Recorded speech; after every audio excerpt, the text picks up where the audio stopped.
దివంగత వైఎస్ వివేకానందరెడ్డి కుమార్తె డాక్టర్ సునీత వచ్చే లోక్సభ ఎన్నికల్లో పోటీ చేయడం దాదాపుగా ఖరారైపోయింది. ఆమె ప్రత్యక్ష రాజకీయాల్లోకి అడుగుపెట్టడం ఖాయమని తేలిపోయింది. తన తండ్రిని అత్యంత దారుణంగా హత్య చేసి గుండెపోటు అని అతి తొలుత నమ్మించడానికి ప్రయత్నించి అది ఫలించకపోయేసరికి నారాసుర రక్త చరిత్ర అంటూ నెపాన్ని తెలుగుదేశం అధినేత చంద్రబాబుపైకి నెట్టేసే ప్రయత్నం చేశారు. అది కూడా అవాస్తవమని తేలిపోయేసరికి తన తండ్రి హత్య సూత్రధారులు, పాత్రధారుల్ని చట్టం ముందు నిలబెట్టి వారికి శిక్ష పడేలా చేయడమే లక్ష్యంగా డాక్టర్ సునీత అలుపెరగని న్యాయ పోరాటం చేస్తున్నారు. ఆమె డిమాండ్ మేరకే వివేక హత్య కేసు దర్యాప్తు సిబిఐ చేపట్టింది. ఆమె డిమాండ్ మేరకే ఈ హత్య కేసు విచారణను కోర్టు ఆంధ్రప్రదేశ్ నుంచి తెలంగాణకు మార్చింది. సిబిఐ దర్యాప్తులో భాగంగా వివేక హత్య వెనుకున్న కుట్రకోణం ఏమిటన్నది దాదాపుగా అందరికీ క్లారిటీ అయితే వచ్చేసింది. వివేక హత్య వెనుక సొంత బంధువులే ఉన్నారని దర్యాప్తు సాగుతున్న క్రమంలో డాక్టర్ సునీతకు కూడా స్పష్టత వచ్చింది.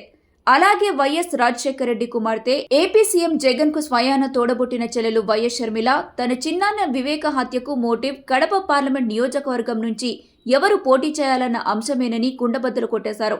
వివేక హత్య కేసు దర్యాప్తు సిబిఐ చేపట్టిన కేసును ఏపీ నుంచి తెలంగాణకు మార్చిన విచారణను అడుగడుగునా అడ్డుకునే విషయంలో ఈ కేసులో తీవ్ర ఆరోపణలు ఎదుర్కొంటున్న వైఎస్ అవినాష్ రెడ్డికి ముఖ్యమంత్రి జగన్ అన్ని విధాలుగా సహాయ సహకారాలు అందిస్తున్నారన్న ఆరోపణలు వెల్లువెత్తుతున్నాయి. ఇదిలా ఉంచితే వైఎస్ వివేక హత్య కేసు 2019 ఎన్నికల సమయంలో కీలక అంశంగా ఉంది.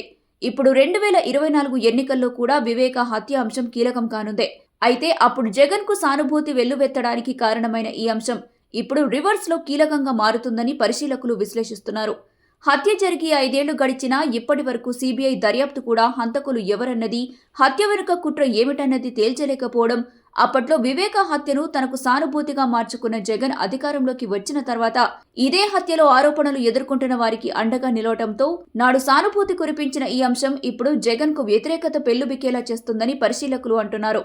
సరిగ్గా ఈ తరుణంగా వైఎస్ వివేక కుమార్తె డాక్టర్ సునీత తన తండ్రి హత్య కేసులో పురోగతి లేకపోవడాన్ని ఆక్షేపిస్తూ ప్రజా మద్దతు, ప్రజా తీర్పు కోరుతూ జనం ముందుకు రావాలని డిసైడ్ అయిపోయారు. రాజకీయ మద్దతు, అండతో తన తండ్రి హత్య కేసులో పురోగతి లేకుండా నిందితులు రక్షణ పొందుతున్నారని ఆరోపించిన ఆమె ఇప్పుడు రాజకీయ ప్రవేశం చేసి ప్రజా మద్దతు కూడగట్టాలని నిర్ణయించుకున్నారు. ఇటీవల హస్తిన వేదికగా ఆయన మీడియా సమావేశంలో తన తండ్రి హత్య కేసును ముందుకు జరగకుండా ఆపడంలో తన పెద్దనాన్న వైఎస్ రాజశేఖర రెడ్డి కుమారుడు ఏపీ సీఎం జగన్ ప్రమేయం ఉందని నేరుగా ఆరోపించారు. అటువంటి వ్యక్తికి, ఆయన పార్టీకి ఓటు వేయొద్దని ప్రజలకు పిలుపునిచ్చారు. ఈ మీడియా సమావేశం ద్వారా తాను ప్రత్యక్ష రాజకీయాల్లోకి ఎంట్రీ ఇవ్వబోతున్నట్టు స్పష్టమైన సంకేతాలిచ్చేశారు.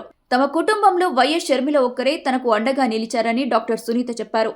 దీంతో ఆమె కాంగ్రెస్ పార్టీలో చేరుతారన్న విశ్లేషణలు వెల్లువెత్తాయి.